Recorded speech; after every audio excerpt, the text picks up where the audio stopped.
the imaging. Another important aspect of his career is that he has been member of the NAF Scientific Committee and also of the ISO Scientific and Technical Committee. Another important aspect of his career is that in terms of the instrumentation for telescopes, he has built the first high-resolution spectrograph of the TNG. So this is the Italian telescope that it's Telescopio Nazionale Galileo, that it's in La Palma, and it's a 3.5 meters telescope in La Palma.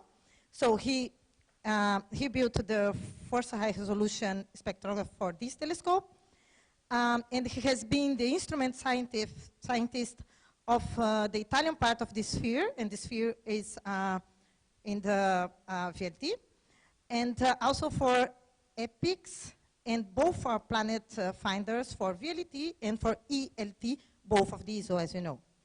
And last but not least, he has published over 208 referred papers with more than 8,000 citations. So let's enjoy the opportunity of having Gratton here. So pleasure. Thank you a lot, and I'm happy to be here, and I hope I will be at the level of the previous speakers. I will speak about globular clusters and about stellar populations in globular clusters, which is an argument which has become very hot in the last years. First things, I will try to explain you what is a globular cluster. Perhaps you know from the basic courses in astronomy that stars sometimes are in clusters. There are, in the Milky Way, there are two main classes of clusters, the so-called globular clusters and the open clusters. The importance of these objects has been outlined by Claudia in the previous talk. Is related to the fact that they are a good representation at first approximation of what we call the simple stellar population. That is objects that have the same age, the same chemical composition, but different masses. We will see that this approximation does not hold when you look in the details, and this is one of my important contributions to this field. In any case, this makes clusters the basic for testing stellar models, and most of what we know about how stars are done and what Claudia has shown in the previous talk is known thanks to the stellar clusters. The other important point about clusters is that for this object, distances and ages can be determined with accuracy. And this is something that is not so usual in astronomy, that we can determine distances and ages accurately. And so they are very important for testing cosmology. And Claudia has talked about the importance to determine the age of the universe. It was an argument mainly of the 90s, I would say, before WMAP and Planck. But it is also important to understand galactic evolution. And for these reasons, these objects are really very important, in spite of the fact that the mass that is in clusters of the total mass of the stars is relatively tiny. Okay, what is a globular cluster? Well, I show on the left, on the right, an image of the M31. And this small dot there is actually, that you see below the image of the galaxy, is a globular cluster. And if you look at higher resolution than that original image, you see that it is an object composed of a lot of stars, more or less in spherical distribution, really a lot of stars. The typical properties of a globular cluster are listed here. So the mass is of the order of 10 to the 5, 10 to the 6 solar masses, and almost all in stars. The integrated luminosity is between magnitude -5 to -10, and even slightly more than brighter than -10 for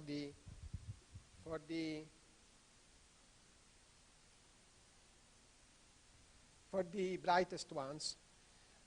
And they have a very small core radius of only 1 parsec. This means that the central density of globular cluster is extremely high. It is of the order of 10 to the 5 stars per cubic parsec. This extreme high density means that they are very important laboratory for dynamics, and they have very peculiar characteristics related to this very high stellar density they have in their core.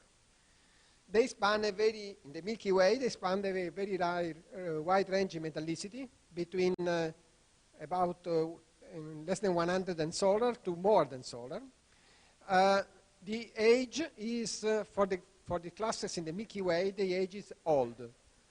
They are essentially all older than 10 gigayear. This means that they formed in the early phases of the life of our galaxy, the Milky Way. There are about 150 globular clusters in the Milky Way, and in the Milky Way we found globular clusters only in the old population, that is in the halo, in the thick disk, and in the bulge, but we do not find in the thin disk.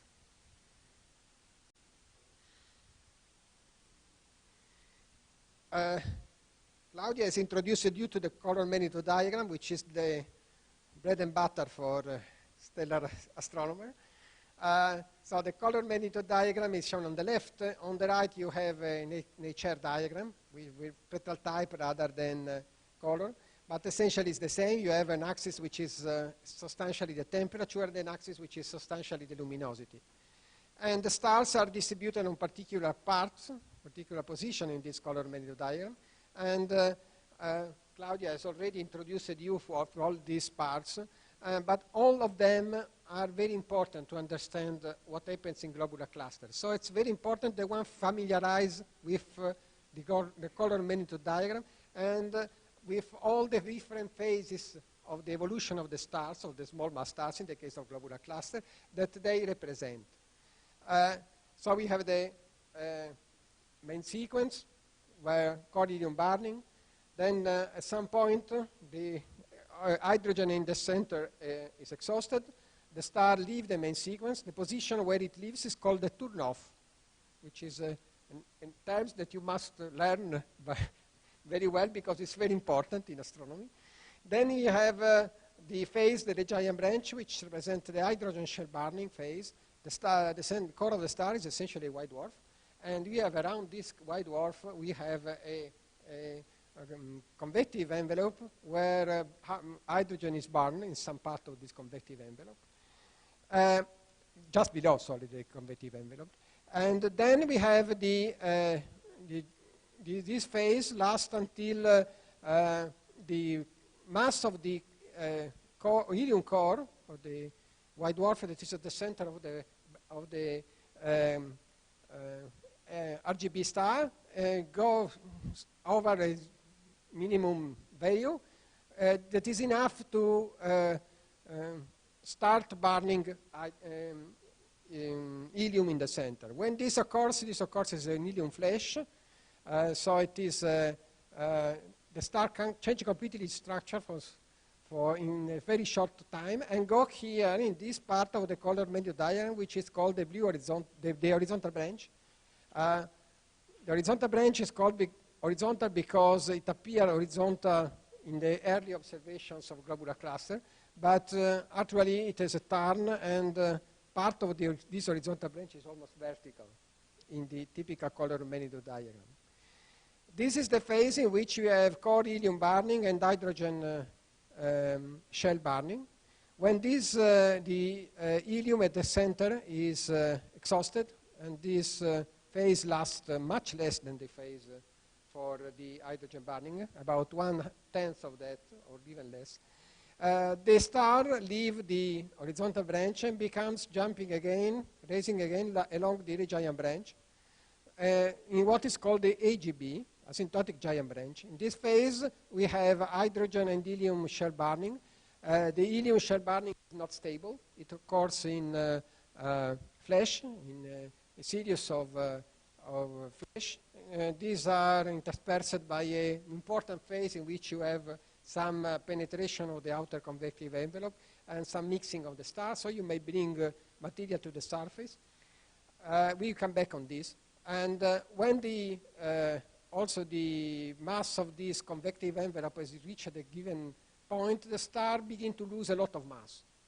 And when we lose a lot of mass, practically at the end remains only the carbon-oxygen white dwarf, which is in the center of this the AGB star, naked. And in this phase, the star becomes a very superluminous object, and then go to the white dwarf sequence as a carbon-oxygen white dwarf. By the way, the mass of the carbon-oxygen white dwarf in globular cluster is a very small range. It is about 0.53 solar masses, with a very small difference between one object to the other.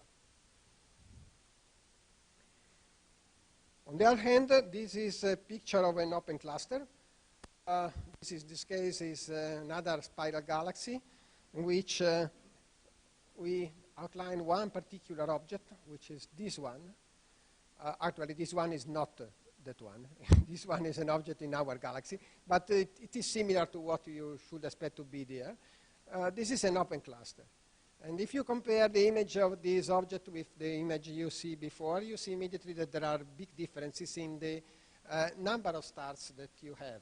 While a globular cluster has hundreds of thousands or even millions of stars, an open cluster has much less stars. The mass of an open cluster typically is of the order of hundreds to thousands of solar masses. So there is a factor of 3 order of magnitude smaller in mass. The integrated luminosity can be still large depending on the age, because if it includes very massive stars, then very massive stars are very bright. So some open cluster is very bright. But the number of stars is invariably very small.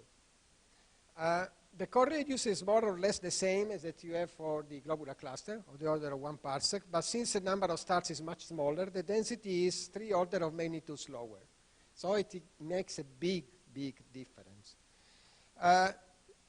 You find these objects essentially in the disk of our galaxy.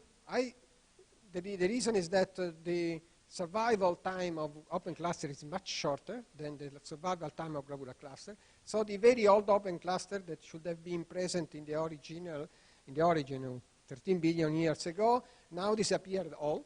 And so what you see is essentially the young ones, and the young ones are also metal rich, because in our galaxy the metallicity reaches about a solar value some 10 billion years ago and stayed there for all this time.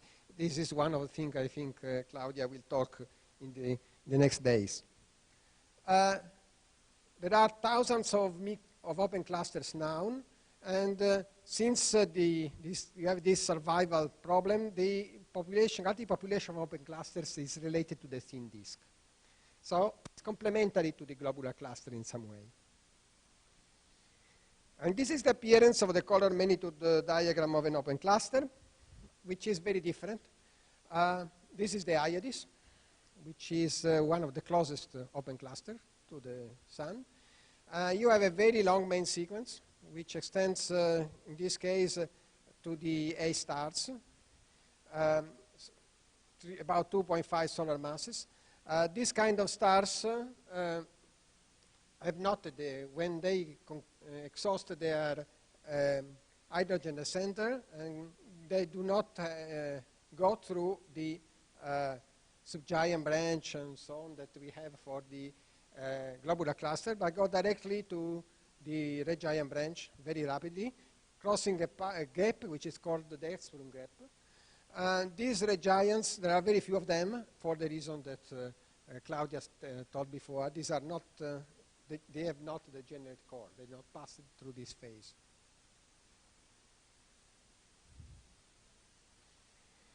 For who is interested, there are catalogs of clusters.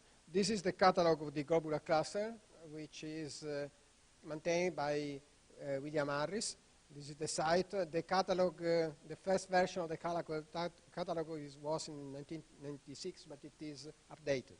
So if you look at the site, you find the most updated data. And there are data for about 150 galactic globular clusters of the Milky Way. The globular clusters in the Milky Way are distributed in a particular way. Essentially, there are two systems of globular cluster. One system, which is marked in blue in this plot, is essentially spread almost everywhere in the sky, but toward the galactic center. And the second group, which is the red one, is very strongly concentrated toward the galactic center. I use this blue and red color because this corresponds also to the integrated color of the cluster. And for this reason, I use these blue and red symbols. If you look at the distribution in metallicity of the cluster, you see that this clear distinction. We have two peaks in the distribution.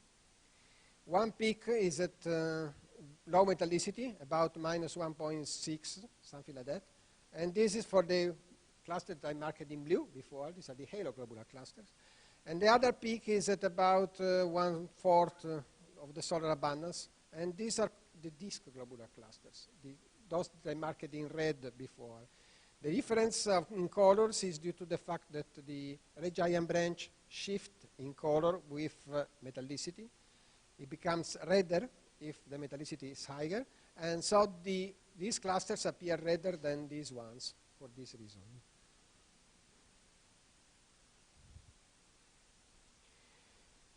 Okay, this is more or less the same, but showing into the different coordinates along the galactocentric coordinates. This is y, x, and z, I think. And so you see that this different distribution of the clusters.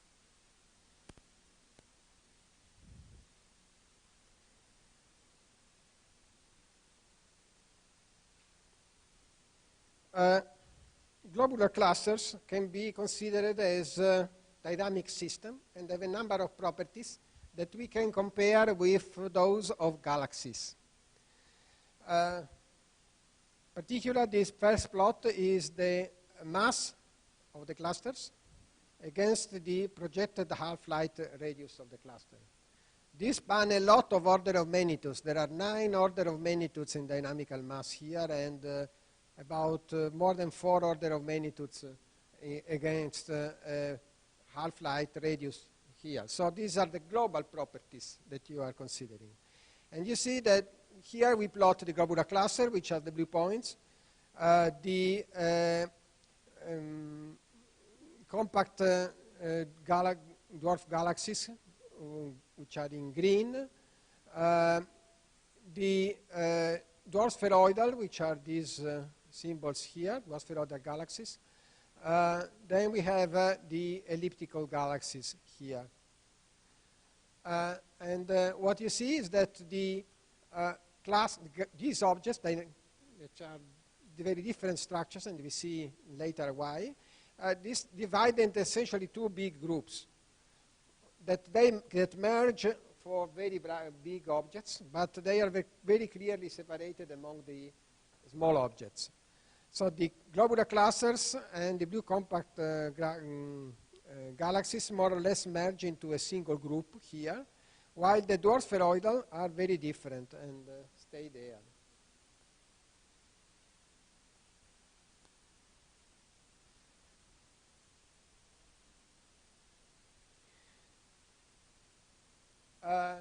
This is another diagram in which I plot still the mass against the median relaxation time at the center.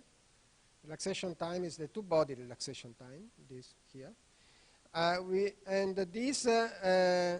only plot the smallest, the lowest part of the diagram in mass. I do not put the giant galaxies here.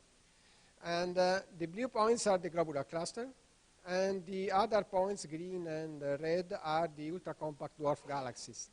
And essentially what you see here is that the globular clusters are relaxed objects, while the ultra-compact dwarf galaxies are not. So this is another important dynamical difference between these objects.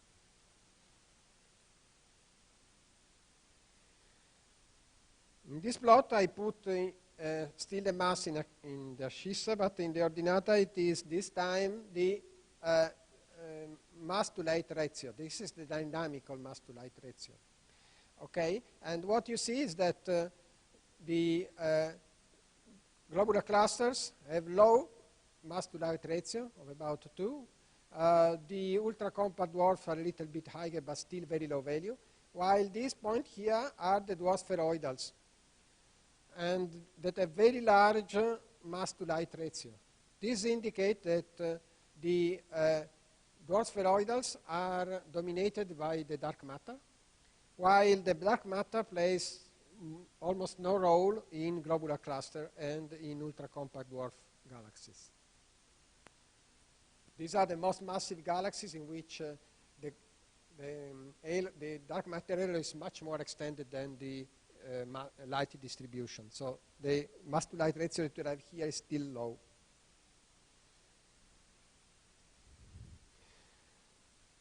Okay, here I compare the mass distribution of galactic open cluster and of globular cluster. And you see here the clear distinction between the two groups. The open clusters are much less massive than the galactic globular cluster. Here I plot the time evolution of the luminosity of a cluster as a function of age. Actually, the points are the real points in the clusters in the Milky Way, while the line represents the theoretical evolution. Since the massive stars, which are very luminous, disappear with time, the luminosity of an object decreases with time for a given mass. This is a result that we can obtain from stellar evolution. This neglects the fact that a cluster may lose stars. It's simply the effect of the evolution of the stars within the clusters.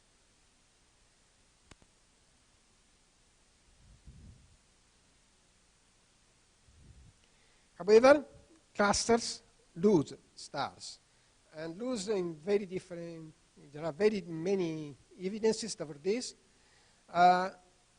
One very spectacular evidence are the tidal tails that you see for some clusters. In some clusters you see that there is the object, and then there are a number of stars that have the same appearance in the color magnitude diagram than the stars in the cluster. Very likely they are stars that belong to the cluster, but they are spread at very large distances, well over a tidal radius, which I will define, I don't know if today or the next lesson. However, the tidal radius is where the gravity of the cluster is overwhelmed by the overall gravity of the galaxy, essentially beyond the Lagrangian point. So these tails here are indication that the cluster is losing mass, and you find the stars that are not lost since a long time, but still quite close to the cluster, and the others are spread along the orbit of the cluster.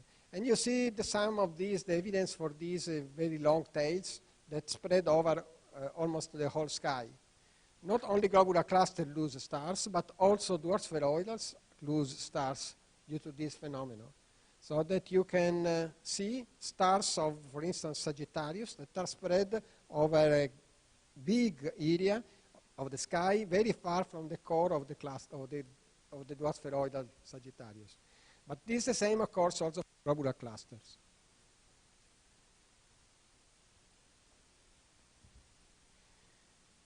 It is also important to compare the globular clusters with the general properties of the halo of our galaxy and also of dwarf spheroidal. One important fact is that if you consider only the very metal-rich end of the distribution of metallicities, the Milky Way halo is a distribution of metallicity which is not so much different from that of ultrafine dwarf spheroidal. They are quite similar.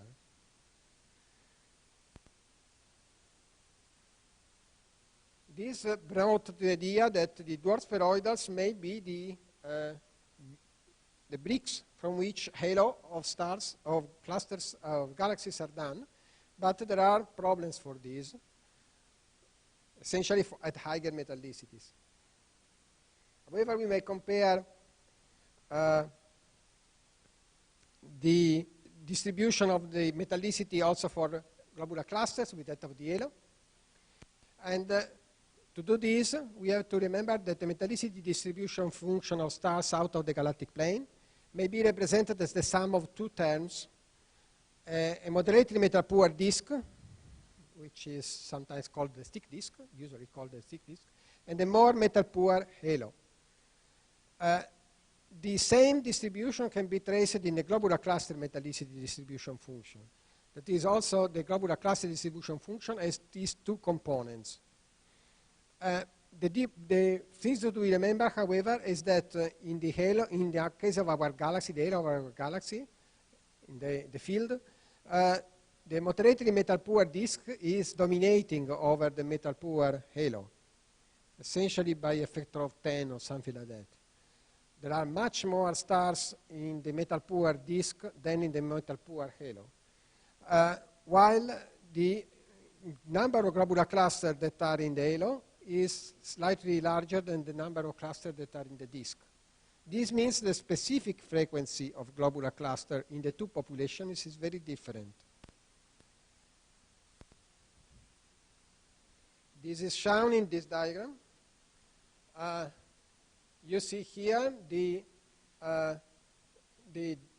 this point here are the distribution of stars in the halo of our galaxy at a different height over the galaxy. These are close to the plane. The other 1 kiloparsec. These are between 1.5 and 2 kiloparsec. Here are between 3 and 4. And here are quite far, between 5 and 7 kiloparsec from the galactic plane. And you see that the disk is dominating at small distances from the galactic plane, while the halo, beta-poor halo, is dominating at large distances from the plane. And I overimposed here the overall distribution of the globular cluster that I showed before in metallicity. And you see that the peak that we have for the metal-rich component of the globular cluster corresponds very well to this peak that we have in the distribution for the disk, for the metal-poor disk, while the other one peak, which is corresponding to the halo globular cluster, corresponds very well to the peak that you see at the very large distances from the galactic plane. But the number of stars the normalization is very different in the two cases.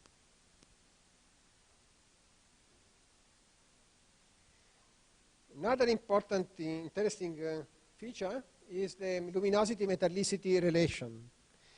In dwarf spheroidals, obey a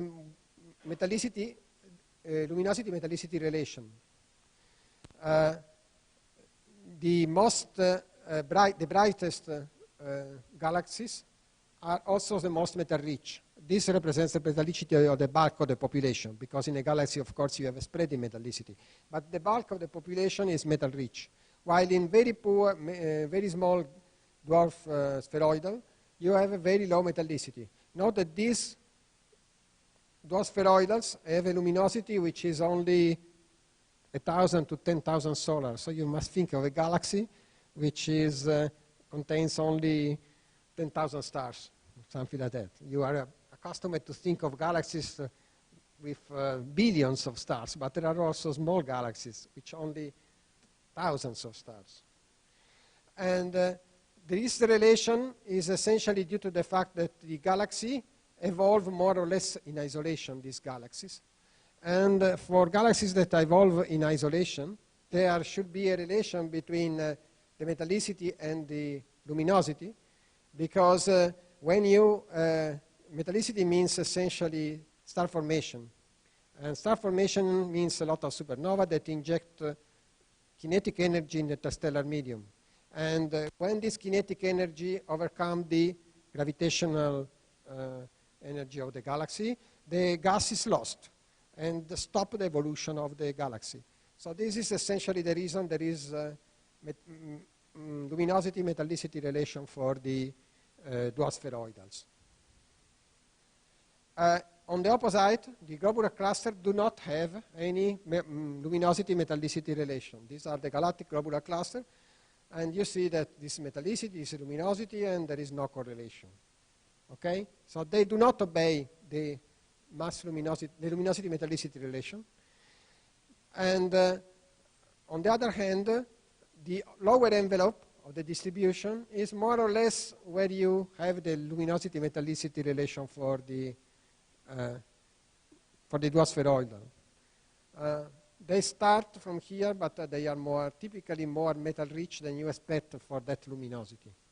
Okay, this essentially means that the globular cluster did not form the metals that they have, at least not in the cluster, in the same size of the cluster that we see now.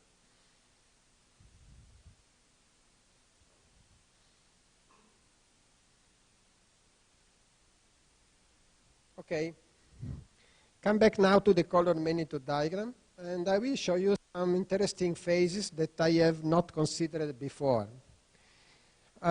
Okay, the first thing to notice is that what we have said up to now for the evolution of stars is for the evolution of single stars. When you consider binaries, the situation becomes more complicated.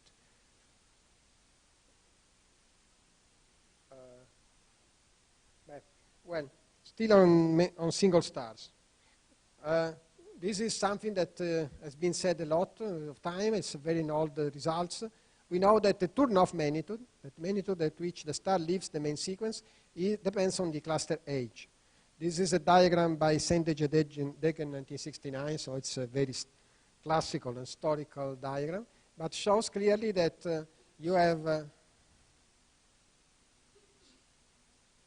have age here, you have the magnitude of the turn-off here, and you see that the clusters with an age of about 10 gigayear have a turn-off about magnitude +4, while clusters with 1 billion year have about 0 in absolute magnitude. And if you consider clusters with even younger age, the turn-off is even brighter. So the cluster, the age, the length of the main sequence essentially depends on the age. On the other hand, the color of the main sequence does not depend on the age, but depends on metallicity. Depends also on helium abundance, and we will come back on this, but the main parameter is metallicity. So if you fix at a given absolute magnitude along the giant branch, and you look at what, main sequence, sorry, and you look at what is the beam and V color at this temperature, you see that there is a correlation of the color with the metallicity. The higher the metallicity, the redder is the color. This is essentially due to the fact that the opacity in the outer envelope increases, and so the star needs more space for the outer convective envelope.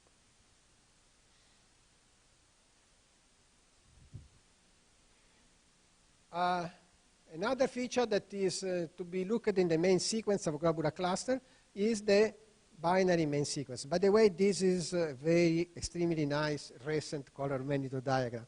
We have seen a lot of noisy color magnitude diagram in the past view graphs, but now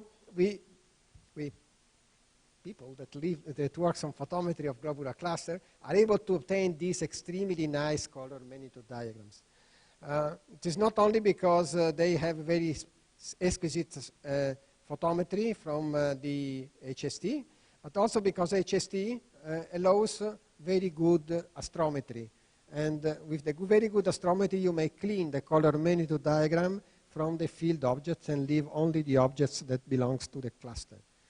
And in this case, you begin to see clearly all the sequences, also sequences that are not very populous in clusters. For instance, here you begin to see the sequence of binaries. Typically, globular clusters have a very low frequency of binaries, but still there are a number of binaries that you can see here. This is the main sequence, more or less, and this is the sequence of equal mass binaries. Of course, there is nothing that tells you that a binary is an equal mass. Only a fraction of the binaries are equal mass. If the mass ratio is large, essentially one star dominates over the other, and it is very difficult to distinguish from a single star from the photometry alone. But if the two stars more or less have the same luminosity, they also should have the same temperature, and so the luminosity of the two stars sum up if they are close enough, so that you see a narrow sequence which is at about twice the luminosity, that is 0.75 magnitude in difference on respect to the original one. So this is the first sign that there are binaries in globular cluster. Well, this is what we can see here is the fraction of equal mass binaries, which is very small, less than 1%. The fraction of binaries in globular cluster changes, and this is one thing that I will hope to show in the next days, but go from a few percent in the most massive globular cluster to of the order of 20% in the less massive ones. And it is clearly anticorrelated with mass of the cluster. However, these are simple binaries with no need of having any interaction between the two companions, the two stars.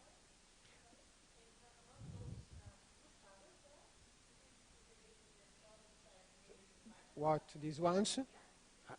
This is the next view graph. The next view graph is what is called the blue stragglers. The blue stragglers are not simple binaries. These are binaries which interact with one of each other. They are close binaries. And they may overlap the main sequence here, but then it is very difficult to distinguish them from the other stars. But if the sum of the two stars in some way make enough mass, you may be here. Essentially, you need to transfer mass from one of the stars to the other. It may be a complete merge of the two stars, but maybe also simply a transfer of part of the mass of one star on the other. So part of this object are still binaries. Actually, the vast majority of them are still binaries. That is, the mass transfer is not complete. You do not completely transfer the mass of one object onto the other and create a single one. You have an object which has a mass larger than the original, and there is still some remnant of the companion somewhere. So these objects typically are still binaries, but with a mass ratio which is completely different from the original one. One of the binary is very small, and the other one has eaten most of the mass. These are typically the result of the evolution of W Ursae Majoris system. So they are systems with almost contact system on the main sequence that ended up here. But there may be also other systems that end up here. And depending on the phase in which the star end up there are different properties. One characteristic of these objects is that the maximum mass that you can achieve in this way is twice the original mass of the Turnoff star. You cannot have an object which is more massive than 2 times the original mass, and this limits the extension of this sequence.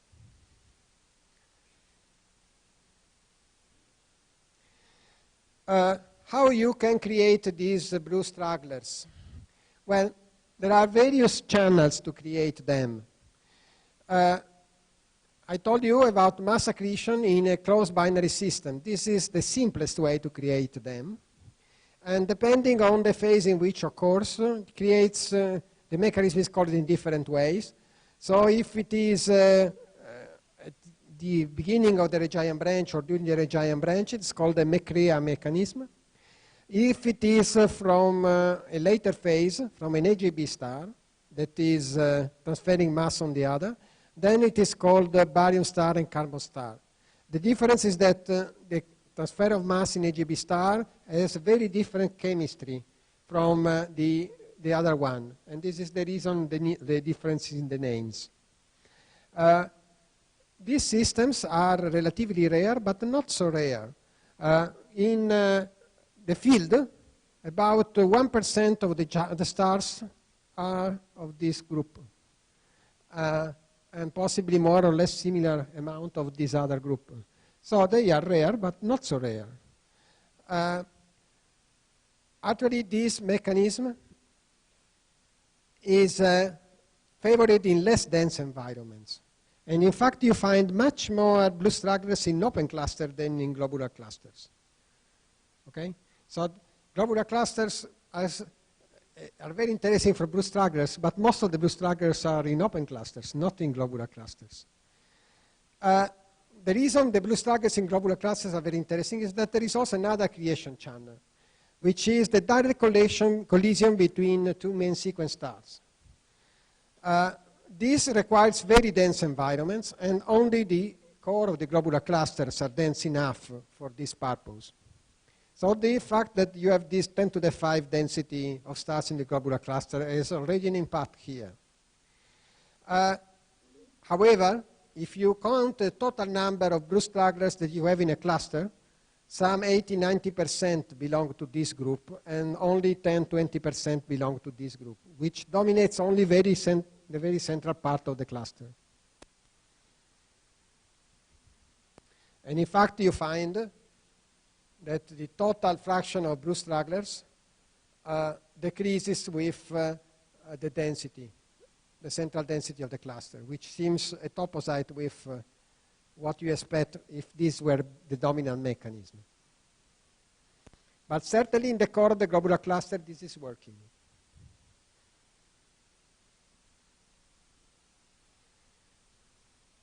There are other interesting phases of evolution of stars that should be considered in the color magnitude diagram of globular cluster, in the evolution of stars in globular cluster. One particular feature is the so-called red giant branch bump. What it is? Okay, we start from a star which is leaving the main sequence. When it leaves the main sequence, the convective envelope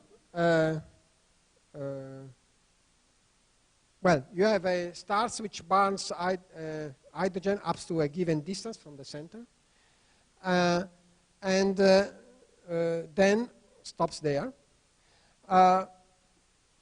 Then what you have is that at the base of the giant branch, the convective envelope penetrates inward, and it's a part of the star where there has been hydrogen burning before. And this is the region of the first dredge up that was mentioned before by Claudia. However, this penetration gives a discontinuity in the molecular weight, which is called the mu barrier. This discontinuity in the molecular weight prevents further mixing. So the star then go up to the giant branch. The outer convective envelope retreats a little bit. But what happens is that the hydrogen burning in the shell begins to move outward because you consume hydrogen and you look for the other hydrogen which is left in the outer and outer part of the star. And at some point, this hydrogen shell meets this discontinuity in molecular weight that has been created before. When you arrive there, there is nothing that prevents you from further mixing of the star. Then something happens in this moment. What happens is that you have fresh hydrogen to mix and to feed the hydrogen burning. And so the stars try to go down to the main sequence, go down a little bit. Actually, don't go very down very lot, but makes a small loop on that position. And stay there for some time in this loop. At the end, also this hydrogen is consumed, and so the hydrogen burning zone begins to move outward again. But this means that there is a phase in which the star is stayed there for some time. And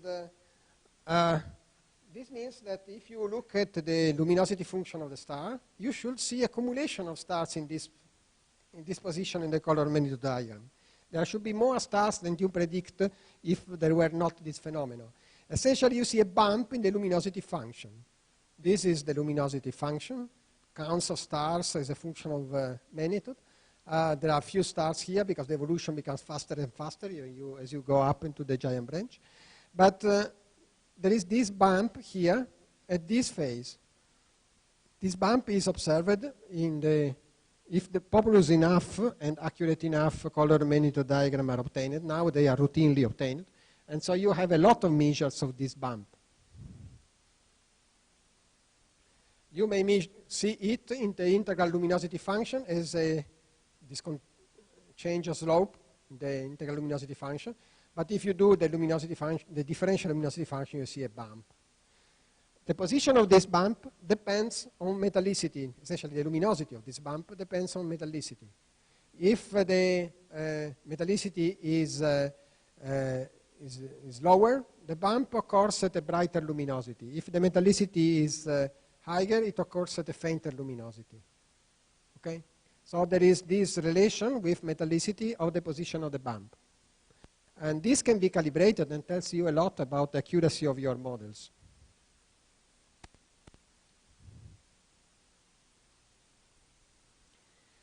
Okay, now go to the horizontal branch, called helium burning phase. The color of the stars along the horizontal branch is a function primarily of metallicity. Essentially because if you have higher metallicity, you have a higher efficiency in the hydrogen burning shell in the outer part, and so the star expands and becomes broader. This was predicted in 1966, and these three sequence of three clusters, they follow well this sequence. This is a metal-poor cluster with a blue horizontal branch. This is a metal-rich cluster with a red horizontal branch. And this is an intermediate metallicity cluster with an intermediate horizontal branch. We may define a parameter which tells how blue is the horizontal branch of a cluster. This is the number of red minus number of blue divided by the number of red plus number of Rayleigh plus number of blue. In the horizontal branch, there is a very interesting phase, which is the Rayleigh phase. We will come back on this. This is essentially the continuation of the instability, the Cepheid instability strip, crossing the color magnitude diagram of a globular cluster.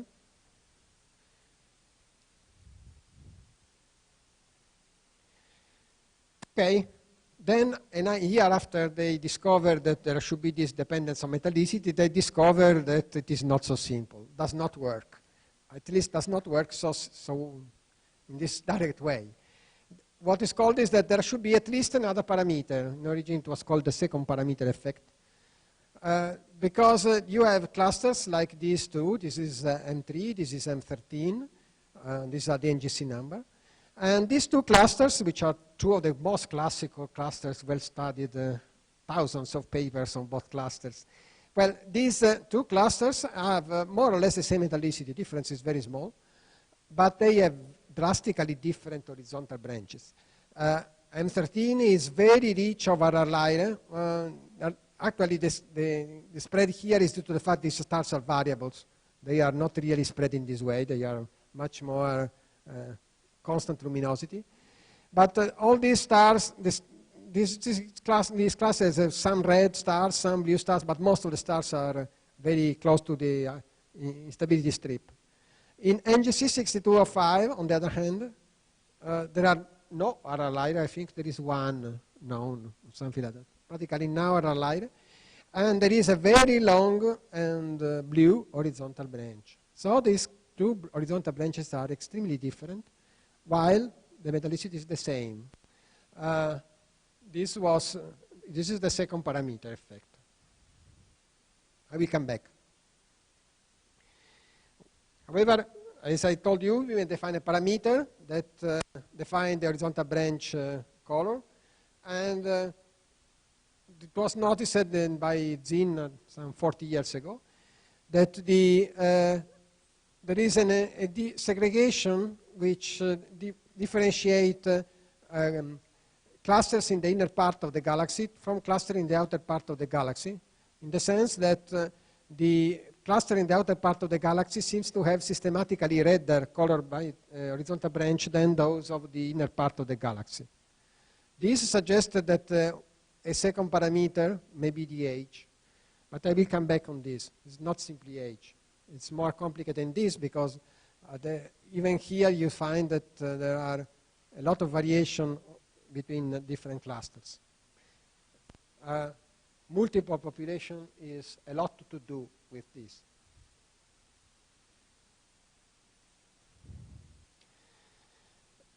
This is a list of the parameters that have been cited as possible responsible for the second parameter: age, helium content, mass loss, CN abundance, concentration, a lot. I will come back.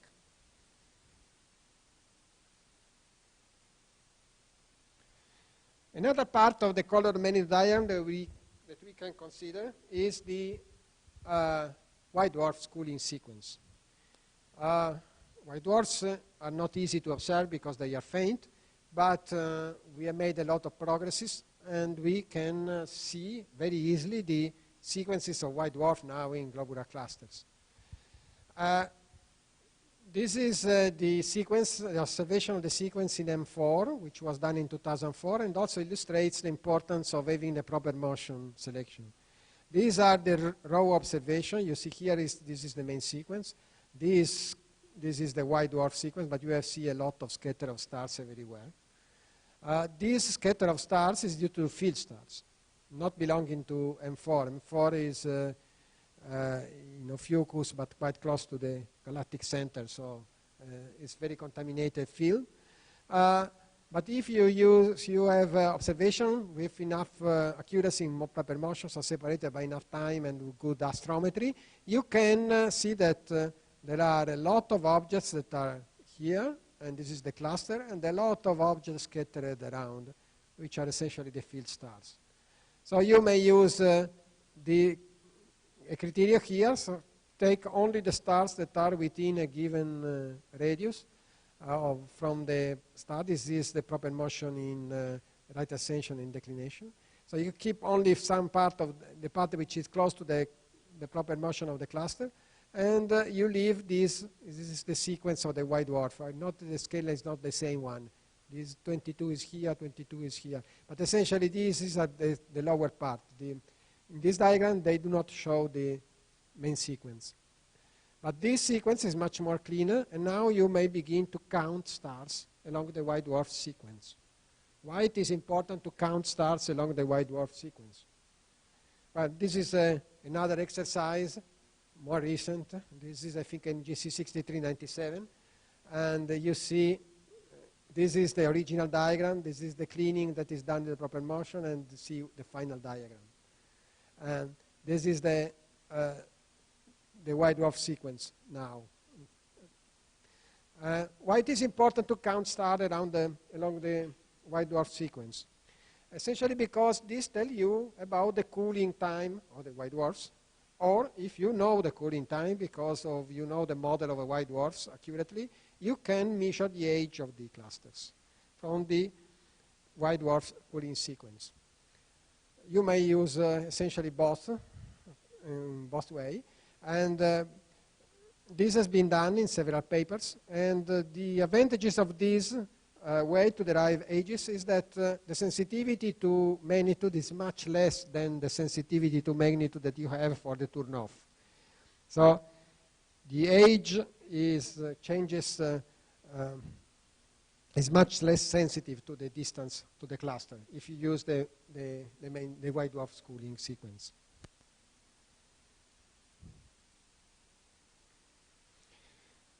And this is an example of this, a comparison between the luminosity function, the dots, and the prediction by the models. And with these models, you can predict what is the age of the cluster, or you can model better the evolution of the white dwarfs, the cooling sequence of the white dwarfs.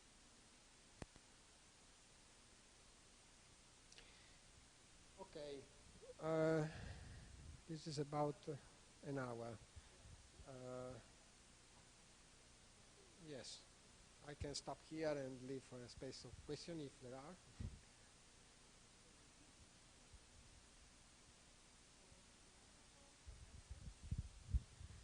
Questions now? Oh.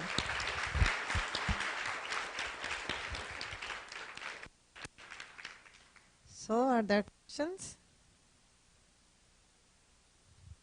Well, I can. Yeah.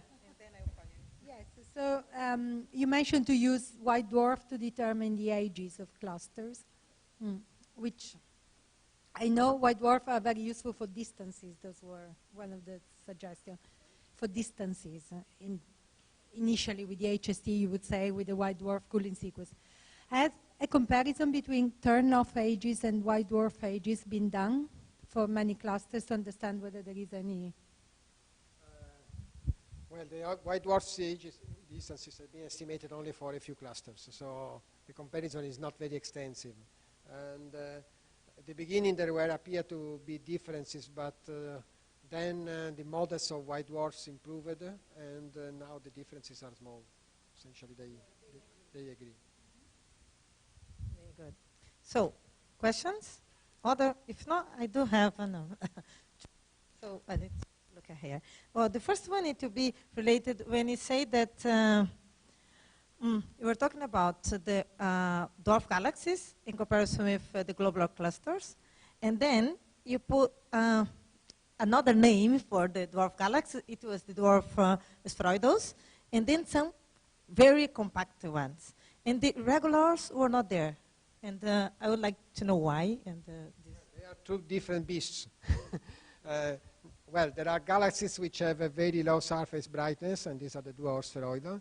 And there are galaxies which are very compact and very, very compact objects. And these are the ultra compact dwarf galaxies. And they both exist.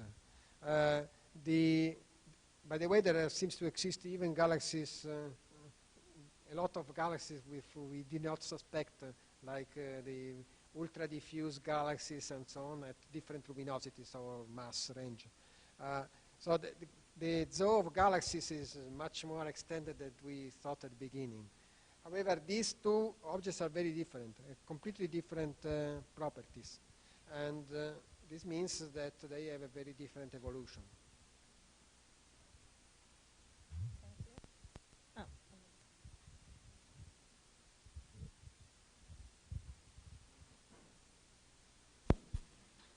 Thank you. Regarding the relation between the luminosity of the red bump and the metallicity of the globular clusters, because in extragalactic globular clusters you can see that the magnitude of the turnover of the luminosity function of the globular cluster systems has a correlation with the galaxy luminosity, and my question is if that mechanism could be responsible of that, or it is not enough. Sorry, I do not understand exactly what you want. What you ask? When you look at extragalactic globular cluster systems, yes. The turnover magnitude of the luminosity function of yes. the whole globular cluster system moves toward fainter magnitudes when you move toward fainter magnitude in the galaxy, in the host galaxy. So as dwarf galaxies are metal poor and their globular clusters are very metal poor, my question is if that effect in the red bump could be the responsible of that shift in the turnover. Well, I do not know exactly the situation, but this is argument of the next lesson is the evolution, especially dynamical evolution of clusters. Clusters are the survivors of a much bigger population, the cluster that we see now. And especially low mass clusters are easily destroyed. And for this reason, we may expect that there are differences in the distribution of luminosity of clusters according to the essentially the gravitational field where they are. So if the star is more massive, I expect that you more easily destroy the small cluster than in smaller galaxies. Depends also on the concentration of the galaxy, so it's more complicated than this. But in first approximation, I would expect this. So I would expect that there are more faint globular clusters in small galaxies than in more massive ones. Then I would say that we have not yet fully understood the luminosity function of the globular cluster. The original, the luminosity function at birth of the globular cluster is not very well determined, not very well understood. So how much this is the reflex of the fact that you have a very original different initial mass function and of the dynamical effects that you have after, in this moment I cannot say with it's an area which we still have to learn.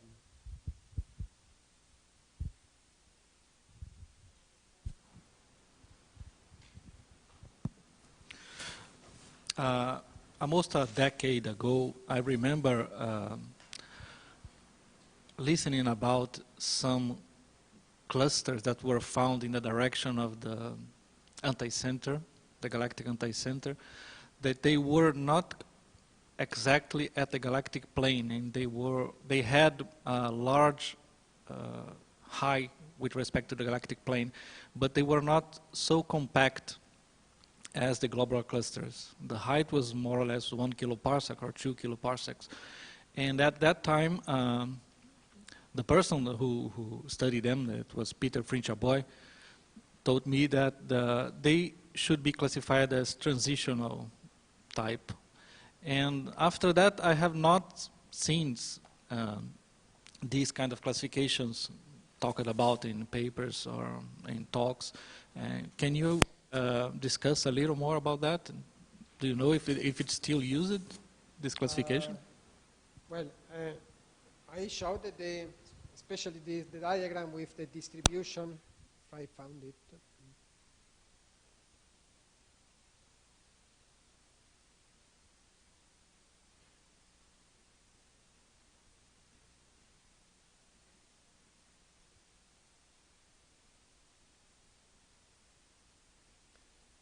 Okay, this diagram is the diagram with the mass central distribution against the half-light radius.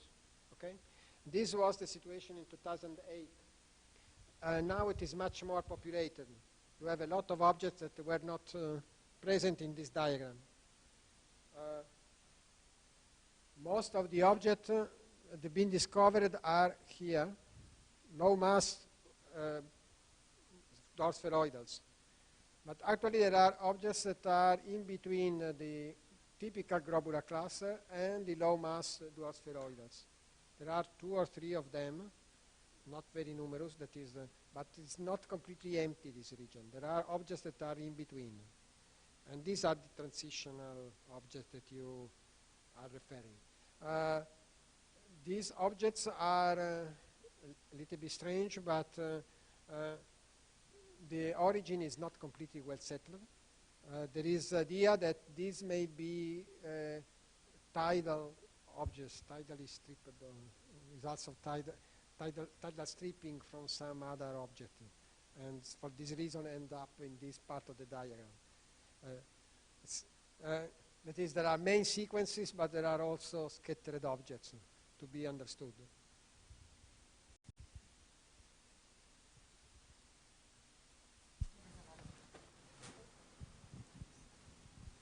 Are there areas in the galaxy where you can find the different globular clusters with the same or similar chemical composition? I mean, are there areas in our galaxy where you can find more than one globular cluster with a similar chemical composition? Like groups of... Two clusters with the same chemical composition? With a similar chemical composition. Well, you see the distribution. There are a peak, and all the clusters in the peak, they have more or less the same. Difference is very small. Sometimes it's smaller than the error bar determination. So they have virtually the same chemical composition. Yes, there are a couple of clusters like these ones. If you have enough clusters, you expect to find many of them. If they have a common origin, this is another issue. And I have spoken today only of globular clusters in the Milky Way. The population of clusters in the Large Magellanic Cloud, for instance, is very different from the population of clusters in the Milky Way. There are young populous clusters, clusters with masses of the order of 10 to the 5 solar masses, but ages which are much lower than the age of the globular cluster in our galaxy. Rather than being older than 10 gigayear, they can be 1 or less gigayear. They have other properties for clusters in the Magellanic Cloud that are interesting. For instance, there are twins globular populous cluster. That is, two clusters which are close to each other and have similar composition. I think I will come back on this on the next session. You typically have not to think that clusters form in isolation. Clusters form in big structures in which often you form a lot of clusters, not only one or two. And this is what typically we see for the star-forming regions. There are star complexes where you have a lot of clusters that are forming in a short time. Most of them dissipates in a few million years, and I will tell about this tomorrow, not tomorrow, the day after. But but you may have, well, that two of these clusters survive and appears as a twin cluster after some tens of million years. And they may end up merging each other after hundreds of millions of years. Because of dynamical friction, they will tend to merge each other. So the population of cluster is not so simple. It's not that you have one object in isolation that follow.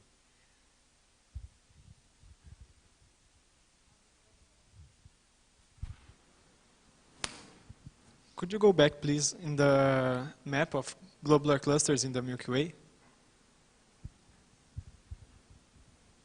It looks like there's a hole near the center. The other one. The other? Yes. Near the center, there's a... For me, it looks like there's a hole. There's a lot of red points, but Yes. nothing more. This is called the zone of avoidance.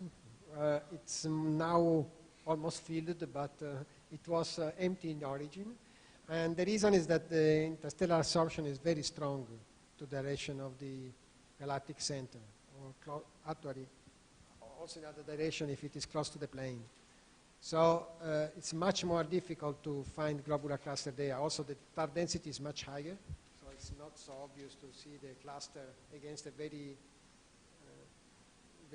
strong field contamination. So at the end, the region around the center is actually more populated of cluster than the other parts. On the other hand, clusters close to the galactic center are much more easily destroyed, and this is another thing that we come back. So very, very close to the center, probably there are not globular clusters, but quite close, yes.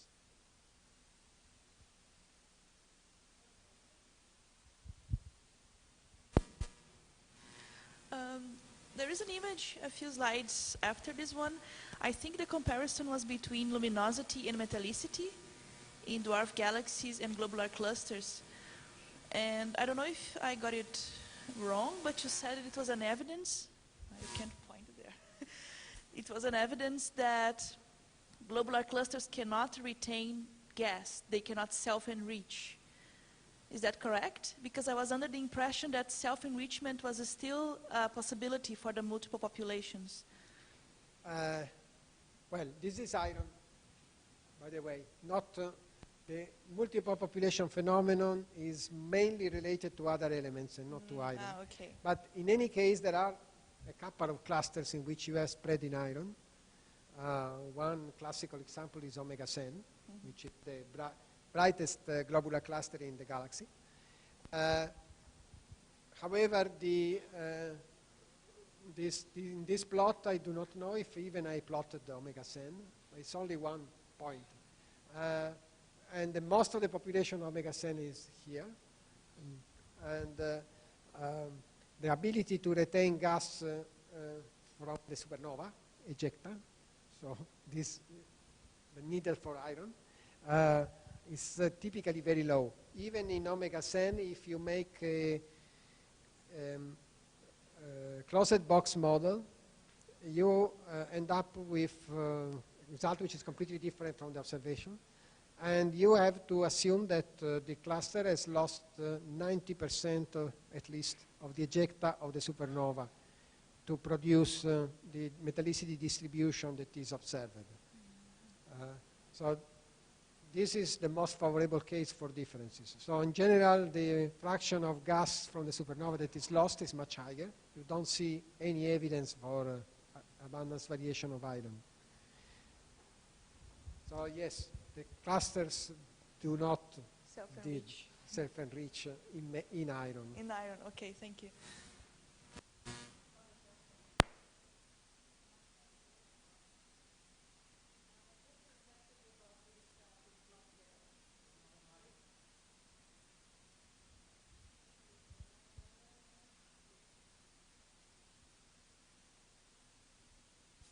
Thank you. My question is actually about this plot there, the one. If I understand well, what you have there, it's dwarf galaxies? Dwarf spheroidals of the Milky Way, by the way. Yeah, or Milky Way companions, I don't know, not really. And then the point is that I have been working in dwarf galaxies in the metallicity or the mass metallicity or luminosity metallicity relation, and using the measurement for the stars, the old stars, from these and other reference. And these guys, they realized that a while ago, in fact, I grabbed 2003, the way they were measuring the stellar metallicity was that it was in a way that the agreement comparing dwarf galaxies and, dwarf galaxies of the two different kinds, spheroidals and irregulars, on each you need to convert the way you measure the metallicity, because one is the gas phase, and those are producing stars, and the other one, it was the old stars. And then they discovered that they were doing things not in a really right way, and the relation changed a lot in 2014, the same authors. So I'm asking how it is that in that particular relation? These are only all dwarf spheroidals. So the metallicity are measured from stars. Only stars and yes. What they plot here is only the dwarf spheroidals. If you want to plot over the Magellanic Clouds or so on, then you have a problem. It will be a different thing. But it's not in that plot.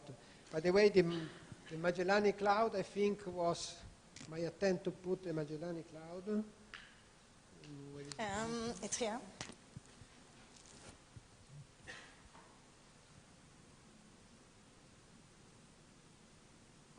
Is this dot here?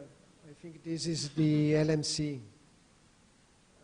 But okay, just to give an idea where the SMC, sorry. The LMC will be higher. So this is just to give an idea. So it is not completely far from the relation, but probably change a little bit slope. Thank you. But the SMC is much bigger than these objects here. So the mass is 10 to the 9 solar masses or so. So this assumes that you lose the gas from the galaxy, and essentially you do not acquire much gas from outside, which is the opposite of what happens for the Milky Way. In the case of the Milky Way, you have inflow of gas. What happened for the Magellanic Cloud is more complex, probably more difficult to say. It's in between. Yeah, in the work in 2014, in fact, they put together the big spirals in the local group and the dwarfs and the two kinds of, and then you need the conversion relation between the two. So it's really by far more complicated than this one. In this case, we are limiting our service to the dwarf spheroidal, so it's much easier to comparison. Any other question? If not, Karin said that she has an announcement. So let's thank our speaker again.